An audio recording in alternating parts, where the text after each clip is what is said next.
you have to be, and that's what you have to do. In order to be, you have to surrender, you have to let it go, and you have to accept whatever comes your way. You have to accept your circumstances, you have to accept your challenges, you have to accept who you are, you have to accept your strengths, your weaknesses, and it's like a puzzle, right? Yeah, And you no, have it all is. those pieces, and you have all those pieces, and you have to make it together. And sometimes it hurts, and sometimes it's painful, and sometimes it's really uncomfortable. Because of course, when we face our wounds and when we face our fears, it's just really uncomfortable. We don't like it. So we resist about that. And the more we resist, the more it persists. So the more it persists, the more it's difficult to get over that. But one thing that I always say to my client and to people that are asking me question about the surrendering process, there is nothing I can teach people about that. This is something that you have to experience. This is something that you have to be ready for. This is something, most of the time, it's when life, you have been through life through a lot of challenges, and at some point you can't take it anymore because it's too much pain. And you said to yourself, well, there might be another way. And what if I look for help? Or what if I look for this other way?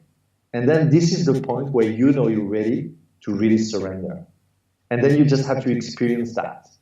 And the experience of surrendering is very different for everyone. For me, for example, if I have to share my experience of surrendering, it was a lot about stop resisting about everything in my life and stop trying to force everything to happen. And when I realized that just because someone told me, one day I had a discussion with a wonderful woman. She was an astrologer, and she said, Eric, I see you're struggling, and there's only one thing you have to do. You have to stop to try to force things. You have to try to stop resisting and just surrender. And the minute she said that to me, I felt a relief, which means I was ready for that. And I felt a relief. I didn't know what she was talking about, but I thought, wow, this woman get me. She know what I'm going through. And that was one of the starting points in my life where I really start to focus on being my priority and start to focus on being and accepting myself as I was. And it took me a while, and then accepting myself as perfect. I decided that I was perfect, that there was nothing to fix about myself. My experience was hard, was tough. I was in pain, I was hurt, but this is not who I was.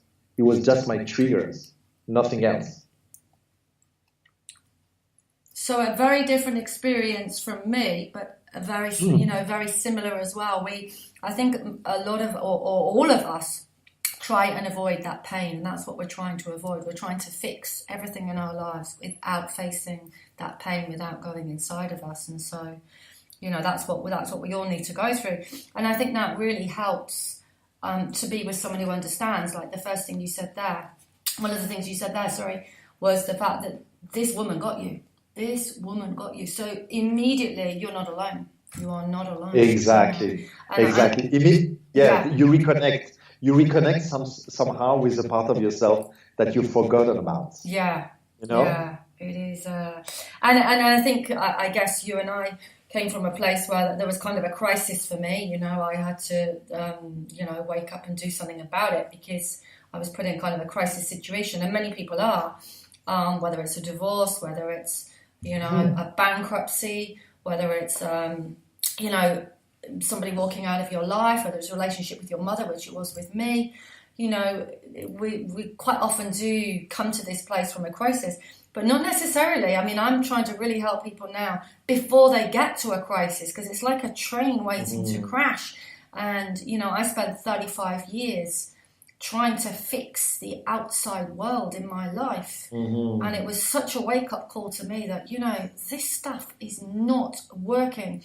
But hands up, surrender here. I haven't got a clue what to do. I have no idea what to do. But what I do know is this isn't working. And I think that word surrender is very, very powerful, because that just drops all the barriers, doesn't it? They just immediately come down. It's just like, you just see people in battle putting everything down, you know.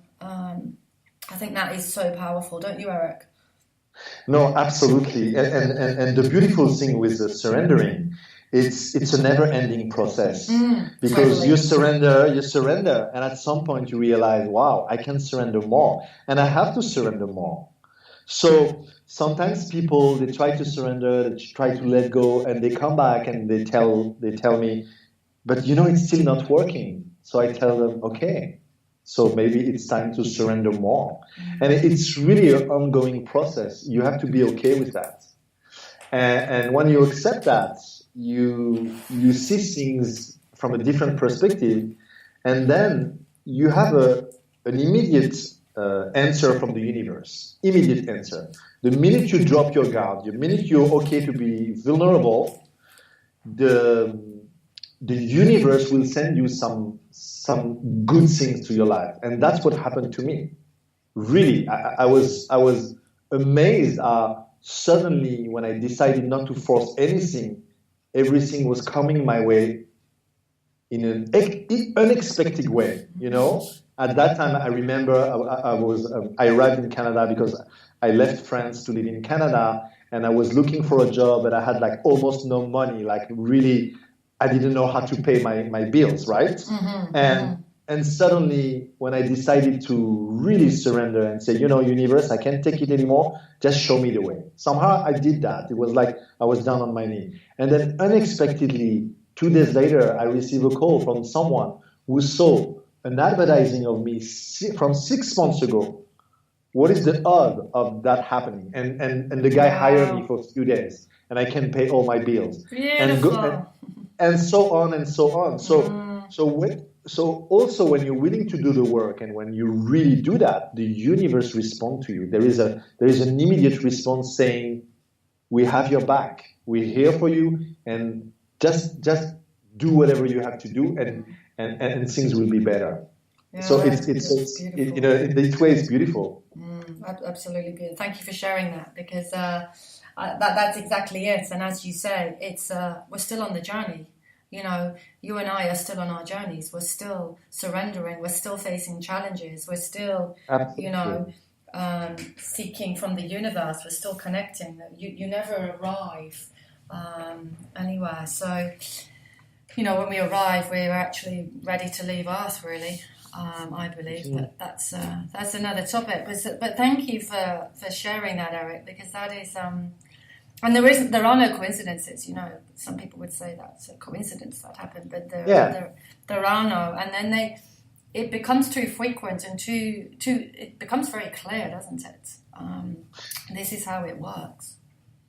Yeah, absolutely. And one thing that I want to emphasize about, because we talk about how to strengthen the relationship with ourselves.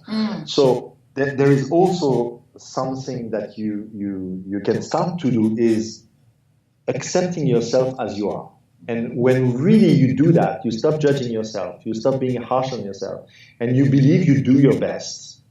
You do believe that you do your best with what you know, and your best is different from today and tomorrow and from probably in 6 weeks, but you do believe that. So you take off your shoulder the pressure of being harsh on yourself, on just judging yourself. And when you stop judging yourself, actually you create some space for something new to come to your life.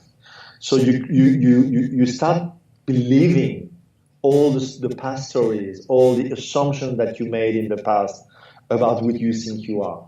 And then your life experience start to shift. And then it's a great place where you can start to have awareness about what's going on in your life. Why do I get triggered, for example? You know? So if I'm okay to be vulnerable, and if I accept myself as I am, why do I get triggered when my wife tells me something? Why do I take it personally, for example? You know what I mean? And then instead of getting triggered, you just say, okay, what is it about? What do I need to learn about this? And what if this trigger has nothing to do with my wife?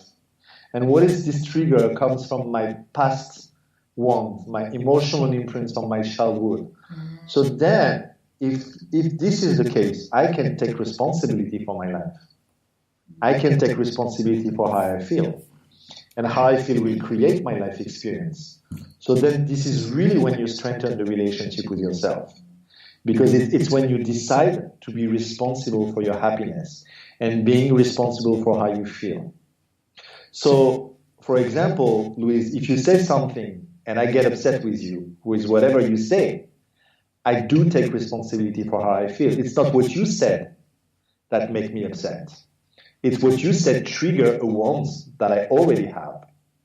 So if I start to have this perspective in my life, then I can take responsibility, and then I can look closer and say, well, what is this trigger about? Yeah, that's the key word, isn't it, Eric? Responsibility. Because if we haven't got responsibility, there's nothing we can do about it. It's someone else's stuff. Absolutely. And we spend so much time of blaming others, of making excuses. But one of the shifting points in people's life, when they take responsibility. Totally. And it's also about integrity. It's also really about integrity. Speak with integrity. Say what you want to say. Be honest with people and be honest with yourself. And then when you do that, of course, it will come automatically. Your experience will shift. And you will also have to take care of yourself. That's also being your priority. And taking care of yourself will raise your vibration. So for me, it's all about awareness, making new choices, and raising your vibration. And that's the three keys that you can work on and that will absolutely shift your life experience. Yeah. Brilliant. Thank you for that, Eric. And I know for me that word responsibility, I spent 35 years not taking responsibility for myself, my feelings, my actions, and not really being a human being, because being a human being is embracing the bits and pieces that we don't really like about ourselves, the feelings of anger, resentment, shame.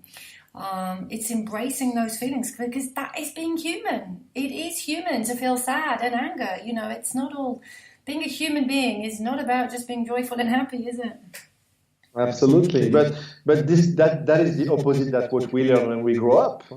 Yeah, we should teach that. We should teach that in school. Oh, absolutely. Right? I mean, we should 100%. Children should, in my opinion, should be taught how to express, negative emotions in a healthy way, instead of suppressing them where they stay bottled up inside, and then there's an almighty Mount Vesuvius when something small happens. So, but that's being human, we need to embrace the fact that we are human, and we can feel anger. We're supposed to feel anger sometimes. We're not supposed to walk around in some, zen-like happy feeling all the time. Absolutely not. Yeah. Absolutely. And one thing that I can say also is, when you take responsibility, for your life and for whatever you create in your life, then it gets easier, right? It gets easier for you to be with people. So then, when you get upset and when you get triggered, you get an opportunity to share your experience. So you can say to your partner, when you said that to me, this is what I experienced. And it's a totally different story that, why do you say that to me? That's mean to me. You know what I mean? You open up something totally different. You share your experience. This is what is my experience now in the moment. So when you do that, you don't judge anyone. You don't judge your partner. You don't judge your colleague. You don't judge your mother or your father. You're just allowing yourself to express how you feel. And the beauty of that is the other person, if they don't feel judged, because nobody wants to feel judged, right? They can relax and they can hear you and they can acknowledge how you feel. So it's a totally different perspective in relationship when you start to take responsibility and you just start to share your experience. Yeah, and that's really the deepener part of it. It's how you deepen and strengthen those relationships, isn't it? Because you're actually sharing your vulnerability. Because Absolutely. So few of us actually want to say how we feel. I'm really upset that you said that. It's all about, well, that's a really nasty thing. You're a really nasty person. But actually, we don't share the deep shame, upset, you know, that we're crying out inside of us. So yeah, that's so valid there, Eric. Thank you. So I'm really hoping you listeners out there can really take some of Eric's valuable tips there, that it is really about going into ourselves.